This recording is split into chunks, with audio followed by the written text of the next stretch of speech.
आई तुझा आशीर्वाद मालिकेच्या आजच्या भागामध्ये आपण पाहत आहोत.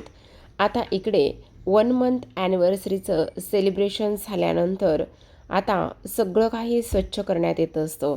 नमिता झाडू मारत असते, तर जो रूम रिकामा केलेला असतो तो रूम पुन्हा जागची जागी त्या रूममधल्या सगळ्या वस्तू, पाण्या आणि तासोबत धन्या हे दोघेही जण ठेवत असतात. आणि तेव्हा अवनी आणि राजा हे दोघेही जण त्या रूमकडे आलेले असतात. पाहतात तर काय, पुन्हा यांची लगबग ही सुरूच असते. तेवढ्यातच अण्णा तिथे येतात आणि अण्णा तिथे आल्याबरोबर त्या रूमला पाहत असतात. आणि तेव्हा अण्णा म्हणत असतात, 1 मंथ ॲनिव्हर्सरी हे सगळं काही ठीक आहे, पण आता मात्र हे जो काही हॅप्पी आहे हा हॅपी फॉर एव्हर एव्हरीवेअर इथे ह्या दांगटांच्या घरामध्ये राहायला पाहिजे असं सुद्धा अण्णा म्हणत असतात. काही जरी झालं तरीसुद्धा आपल्याला मात्र इथे या घरातून हे सगळं कुठेच जाता कामा नये असं सुद्धा आता इकडे अण्णांची बडबड ही कंटिन्यू सुरू असते. आणि म्हणत असतात, आता मात्र इथे आपण ह्या सगळ्या गोष्टी लक्षात ठेवायच्या. आता लगेचच पाण्या म्हणत असतो, अण्णा तुम्ही काळजी करू नका, तुम्हाला ह्या घरामध्ये कंटिन्यू आनंद आणि ह्या सगळ्या गोष्टी हव्या आहेत ना, तर मग त्या कंटिन्यू इथे ह्या तशाच राहणार आहेत. नेहमी हॅपी मुवमेंट इथे राहणार आहे. त्याचं काय आहे ना, इथे मात्र वहिनींना अस्वच्छता आवडत नाही ना, म्हणून आम्ही फक्त स्वच्छ करत होतो. पण तुम्हाला पाहिजे ना की हे हॅपी ॲनिव्हर्सरीचं इथेच राहावं म्हणून, तर ते इथेच राहणार आहे. कोणीही इथे काढणार नाही. कायम हे असंच राहणार आहे. आपल्या दांगटांच्या घरामध्ये असलेला आनंद हा कायम असाच राहणार आहे असं सुद्धा आता इकडे ते स्पष्टपणे बोलत असतात. त्यावेळेला मात्र अवनी आणि राजा हे दोघेही जण ह्या सगळ्या काही गोष्टी इथे पाहत असतात. आणि ह्या सगळ्या गोष्टी पाहिल्यानंतर इथे त्यांनासुद्धा ह्या सगळ्या गोष्टींचा आता धक्का बसत असतो. आता संध्याकाळची वेळ असते आणि संध्याकाळच्या वेळेला मात्र इथे राजा हा बाहेर थोडं रिमझिम सुरू असते. आणि त्यावेळेला आता इकडे तो शेकोटी करून बसलेला असतो चंद्राकडे पाहतच. आणि तेव्हा मनामध्ये म्हणत असतो, खरं तर अवनी मॅडम तुम्ही इथून जाणार आहात ना, ही गोष्ट मात्र सहनच न होण्यासारखी आहे. तुम्ही या घराला एवढा जीव लावला, एवढं सगळं काही तुम्ही आपलंसं केलं, पण आता मात्र तुम्ही इथून निघून जाणार आहात ना, हे मात्र अजिबातच सहन होत नाही असं सुद्धा आता इकडे ते बोलत असतात. आता हे सगळं काही बोलल्यानंतर आपण पाहतो तेवढ्या तिथे अवनी आलेली असते. आणि अवनी तिथे आल्याबरोबर ती म्हणत असते, राजा. तेव्हा राजा म्हणत असतो, अवनी मॅडम तुम्ही आणखी झोपला नाही आहेत का? तेव्हा अवनी म्हणत असते, नाही, तू तरी कुठे झोपला आहेस? आणि तेव्हा तो म्हणत असतो, नाही, मी आपलं असंच बसलो होतो. अरे असंच कसं बसला होतास? किती उशीर झालेला आहे, पण तुम्ही का नाही झोपलात? अरे त्याचं काय आहे ना, उद्या मात्र मी ह्या घरामध्ये नसणार आहे ना. उद्या म्हणजे आजचाच माझा शेवटचा दिवस आहे ह्या घरामधला, म्हणून म्हटलं चला थोड्याशा गप्पा माराव्यात. आणि अण्णा लवकरच झोपले? हो, अण्णा तर खूप लवकर झोपतात असं तो तिला सांगत असतो. पण मॅडम गप्पा तुम्हाला खरंच माझ्यासोबत गप्पा माराव्यासे वाटतात? तेव्हा अवनी म्हणत असते, हो तर म्हणून तर आलेले आहे ना, बसूया का थोडा वेळ? म्हणजे बघ ना, इथून पुढे आता आपण परत कधी भेटतो कधी नाही हे तर कोणालाच माहिती नाही आहे. आणि त्यामुळे म्हटलं की थोड्याशा आठवणी जमा कराव्यात. खरं सांगू का राजा, जेव्हापासून इथे तुला मी भेटले ना, तेव्हापासून खरं तर माझ्यामध्ये आनंदच आलेला आहे माझ्या आयुष्यामध्ये. आणि खरं तर मी उद्या जाणार पण होते, पण म्हटलं होतं सर्वांसाठी काही ना काहीतरी गिफ्ट्स वगैरे आणावे, पण वेळच नाही भेटला. वेळ भेटण्यापेक्षा तसं पाहायला गेलं तर पुस्तक इथे पैसेसुद्धा कुठं होते रे, पैसेसुद्धा नव्हतेच ना. तेव्हा राजा म्हणत असतो, अवनी मॅडम इथे गिफ्टची वगैरे काय गरज आहे? नाही रे, तसं कसं? तुम्ही सर्वांनी माझ्यासाठी एवढ्या सगळ्या काही गोष्टी केलेल्या आहेत ना, त्यामुळे मला तुम्हा सर्वांना काहीतरी द्यायचं होतं, पण भेटलंच नाही. असं म्हणून अवनीच्या हातामध्ये एक क्राफ्ट पेपर असतो आणि तो क्राफ्ट पेपर घेऊन ती राजासाठी एक गुलाबाचं फूल बनवत असते, ते सुद्धा गप्पा मारतच. राजा खरं सांगू का, इथून मी गेल्यानंतर तुला माझी आठवण येईल का? तेव्हा तो म्हणत असतो, असं काय म्हणताय मॅडम, आठवण येईल का? म्हणजे मी तुम्हाला विसरेल तेव्हा आठवण येईल ना, असं बोला ना. हो, पण तरीसुद्धा रे, म्हणजे बघ ना, खरं तर आता मला इथून जायचं आहे, पण माझी इच्छा होत नाही आहे जायची. मग आता इकडे तो म्हणत असतो, मग कशाला जात आहे, नका ना जाऊ, राहा ना इथेच, काही जायची वगैरे गरज नाही आहे. तेव्हा अवनी म्हणत असते, नाही, मला माझं स्वप्न पूर्ण करायचं आहे आणि स्वप्न पूर्ण करायचं असल्यामुळे मला इथून जाणं फार जास्त गरजेचं आहे, असं सुद्धा आता इकडे तो बोलत असतो. तेवढ्यातच अवनी म्हणत असते, हो, ते सगळं काही खरं आहे, पण तरीसुद्धा. मग आता राजा म्हणत असतो, पण आवडे मॅडम, मी काय म्हणतो, हे बघा, हे घर तुमचंच आहे ना, मग तुम्ही नाही गेलात तरीसुद्धा चालेल, म्हणजे आम्हाला तसं काहीच प्रॉब्लेम नाही आहे, तुम्ही इथे राहिलात तरीसुद्धा. मग आता पुन्हा एकदा अवनी म्हणत असते, ते तर खरंच आहे रे, मला कळतंय ह्या सगळ्या गोष्टी, तुला आम्ही इथून जायला कुठेच नको आहेत, पण तरीसुद्धा इथून जावं तर लागणारच आहे ना, मी अशी इथे किती दिवस राहणार आहे. आणि त्याचबरोबर तुला एक गोष्ट सांगू का, हे बघ, आता मला कोणालाही त्रास द्यायचा नाही आहे आणि कोणावरही मला भार बनून अजिबातच राहायचं नाही आहे, आणि म्हणूनच खरं तर मी इथून जाणार आहे, असं सुद्धा इथे आता अवनी बोलत असते. आता अवनी हे सगळं काही बोलल्यानंतर मात्र इथे लगेचच दुसऱ्या बाजूला मात्र धन्या खिडकीतून ह्या दोघांना एकत्र बोलताना पाहत असतो. जेव्हा एकत्र बोलताना पाहतो त्यावेळेला मात्र इकडे लगेचच यशोदा आलेला असतो आणि यशोदा त्याला एक फटका मारतो. यशोदा एक फटका मारल्याबरोबर तो म्हणत असतो, अरे तुला एक गोष्ट सांगू का, 1 मंथ ॲनिव्हर्सरीचं जे काही सेलिब्रेशन आहे ना, तेव्हा मात्र आज काही जो आपला राजादा आहे ना, तो आपल्याजवळ काही झोपायला येणार नाही. तुला झोप म्हणून सांगितलं ना, अरे मी झोपतच होतो, पण हा जो पाण्या आहे ना, पाण्यादा, तो म्हणत होता, म्हणजे खुणावत होता की जाऊन पटकन एक त्यांचा फोटो क्लिक करून आण. तेव्हा मात्र पाण्या म्हणत असतो, काही काय बोलतोयस मी असं कधी म्हटलो, मी असं काहीही बोललेलो नाही आहे कधीच, गप्प बस जरा. तर आता यशोदा म्हणत असतो, काय सांगतोय मी तुम्हा दोघांना सुद्धा, तुम्ही दोघेही जण झोपणार आहात की नाही, ताबडतोब तुम्हा दोघांना सुद्धा झोपायचं आहे आणि गुपचूप झोपा, कळलं का, असं सुद्धा आता इकडे यशोदा म्हणत असतो आणि एक फटका देऊन त्या दोघांना सुद्धा इथे झोपायला लावत असतो. असं इकडे तो बोलत असतो. आता अवनीचं बोलत बोलतच इथे मस्त असं एक गुलाबाचं फूल बनवून झालेलं असतं. तेव्हा अवनीने मात्र सुंदर असं गुलाबाचं फूल बनवलेलं ते राजासमोर पकडलेलं असतं आणि तेव्हा ती म्हणत असते, थँक्यू फॉर एव्हर, प्रत्येक गोष्टीसाठी थँक्यू मला तुला म्हणायचं आहे. आत्तापर्यंत तू माझ्यासाठी बऱ्याच काही गोष्टी इथे केलेल्या आहेत आणि त्यामुळे खरंच थँक्यू. हे तर खूप कमी आहे, पण खरं सांगू का, मला जेवढं जमलं ते मी केलेलं आहे, असं म्हणून आता राजाच्या हातामध्ये ते गुलाबाचं फूल असतं आणि गुलाबाचं फूल राजाने घेऊन अवनीकडे पाहतच असतो.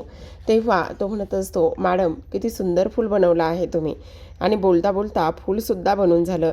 तेव्हा अवनी म्हणत असते, खरं तर आत्ता माझ्याकडे तुला देण्यासाठी एवढंच आहे, माझ्याकडे तुला देण्यासाठी बाकी काहीच नाही आहे, आणि तरीसुद्धा मी हे तुला देत आहे. खरं सांगते राजा, अगदी मनापासून थँक्यू, असं सुद्धा आता इकडे तो ती त्याला म्हणत असते आणि त्यानंतर म्हणत असते, आता झोपायला हवं, सकाळी लवकर उठायचं आहे. तेव्हा लगेच आता तो म्हणत असतो, का, नका ना जाऊ, बसा ना थोडा वेळ, गप्पा मारूयात ना. अवनी म्हणत असते, राजा हे बघ, आता जर मी बराच वेळ बसले ना, तर मग मात्र इकडे माझा इथे विचार बदलेल बरं का. तेव्हा तो म्हणत असतो, कसला आणि कोणता विचार बदलणार आहे. तेव्हा अवनी म्हणत असते, हे बघ राजा, प्लीज आत्ता मला झोपायला जाऊ दे, आणि त्याचबरोबर तुला सांगू का, उद्या मला जायचं आहे. तेव्हा राजा म्हणत असतो, कुठे, म्हणजे तुम्ही नाही गेला तरीसुद्धा चालेल ना, कॅन्सल केलं तरी. तेव्हा अवनी म्हणत असते, काय म्हणालास, नाही नाही, मी कुठे काय म्हणालो, राजा मला कळतंय तू कशा पद्धतीने आणि काय काय बोलतोयस, त्या सगळ्या गोष्टी मला कळत आहेत, पण मला इथे आता अडकून नाही राहायचं आहे.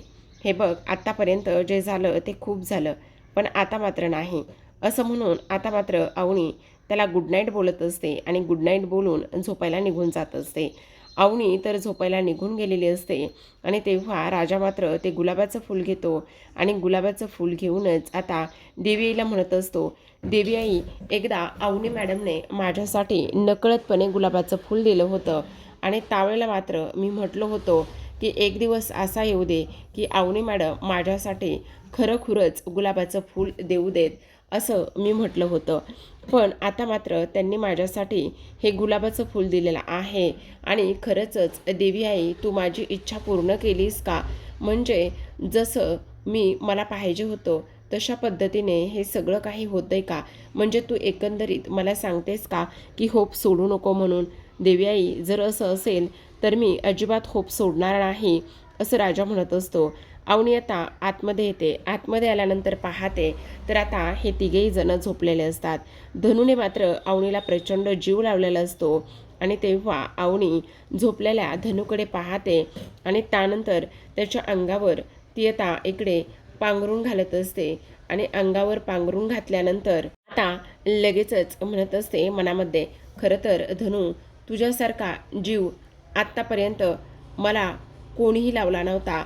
आज मात्र तू मला इथे प्रचंड जीव लावला आहेस असं सुद्धा अवनी इथे आता बोलत असते आणि तेव्हा मात्र धनुच्या अंगावर पांघरून टाकून आतमध्ये झोपायला निघून जाते. तेवढ्यातच आता यशोदा म्हणत असतो, म्हणजे तो जागाच असतो आणि त्याने हे सगळं काही पाहिलेलं असतं आणि म्हणत असतो, खरं तर तुम्ही ना पर्यंत या घराला खूप जास्त जीव लावलेला आहे. आता उद्या तुम्ही या घरामध्ये नसणार आहात, ह्या घराला तुम्ही सोडून जाणार आहात, पोरकं करून जाणार आहात, तेव्हा मात्र या घराची काय अवस्था होणार आहे आणि कोणाला काय उत्तरं द्यायची आहेत ही गोष्ट मात्र आम्हाला अजिबात समजत नाही असं सुद्धा आता इकडे यशोदा म्हणत असतो आणि स्वतःला त्रास करून घेत असतो की अवनी आता ह्या घरामध्ये राहणार नाही आणि ती मात्र हे घर सोडून निघून जाणार. हे मात्र त्याला अजिबात आता सहन होत नसतं. तर आता इकडे अवनी निघून जाते तेव्हा मात्र सगळेजण शांत झोपलेले असतात. आता इकडे पाण्यासुद्धा झोपलेला असतो. तर दुसऱ्या बाजूला राजा आतमध्ये येतो आणि आतमध्ये आल्यानंतर इथे खोलीमध्ये न जाता बाहेर ह्या लोकांबरोबरच तो झोपत असतो आणि त्यानंतर मात्र अवनीने दिलेलं जे काही गुलाबाचं फूल आहे ते गुलाबाचं फूल अक्षरशः राजा स्वतःच्या हातामध्ये घेऊनच तसंच झोपत असतो आणि त्यानंतर देवीकडे पुन्हा प्रार्थना करतो की काहीतरी चमत्कार कर म्हणून. तर आता इकडे दुसऱ्या दिवशी सकाळ झालेली असते. राजा मात्र सकाळी सकाळी आवरूनच ज्या ठिकाणी अवनीने इथे खोली बघितलेली असते त्या ठिकाणी तो आलेला असतो आणि त्या ठिकाणी आल्यानंतर आता लगेचच त्याला आठवतं की एका लेडीजनं सांगितलं होतं की तिथे रूमा आहेत, पण तिथे ना ज्या काही रूमा आहेत ना तिथला जो काही ओनर आहे ना तो ओनर मात्र अजिबातच चांगला नाही आहे.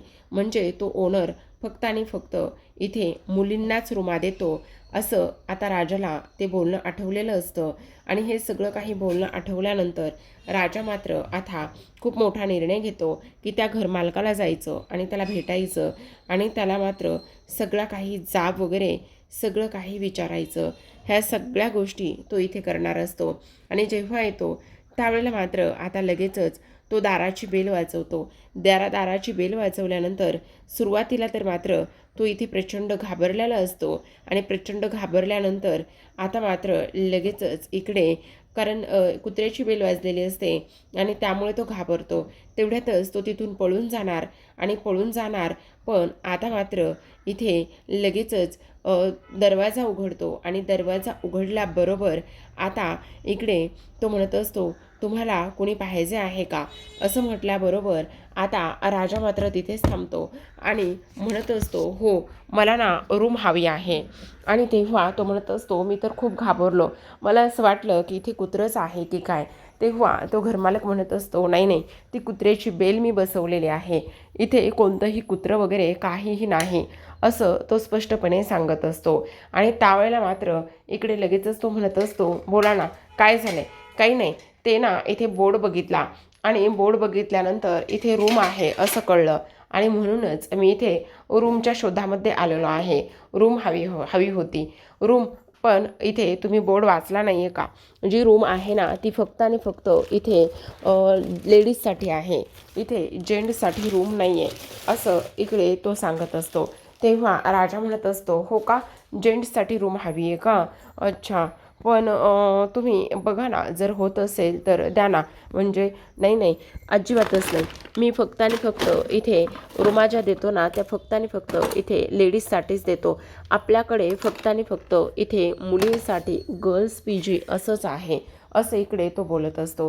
तेव्हा मात्र आता राजा तिथून जायला लागत असतो आणि तेव्हा जाता जाता म्हणत असतो, खरं तर तुम्ही रूम दिली असती तर यामध्ये तुमचाच फायदा असतो. म्हणजे ना काय ना, तुम्हाला एक गोष्ट सांगू का, एक ॲक्टर आहे बघा आणि त्यांना रूम हवी आहे आणि त्याचबरोबर त्यासाठी इथे ही रूम हवी आहे. म्हणजे अगोदर ना ॲक्टर आहे, खूप जास्त सुंदर आहे, असं इकडे तो बोलत असतो. आणि तेव्हा तो घरमालक म्हणत असतो, काय काय सांगतोयस काय, ॲक्टर आहे? हो, तेच तर सांगण्याचा प्रयत्न करतोय ना, ॲक्टर आहे बघा. आणि त्याचं काय आहे ना, आता बघा ना आणि मग मला सांगा ती ॲक्टर इथे कशी राहील? अहो का नाही राहणार, तुम्हाला सांगतो राहू शकते.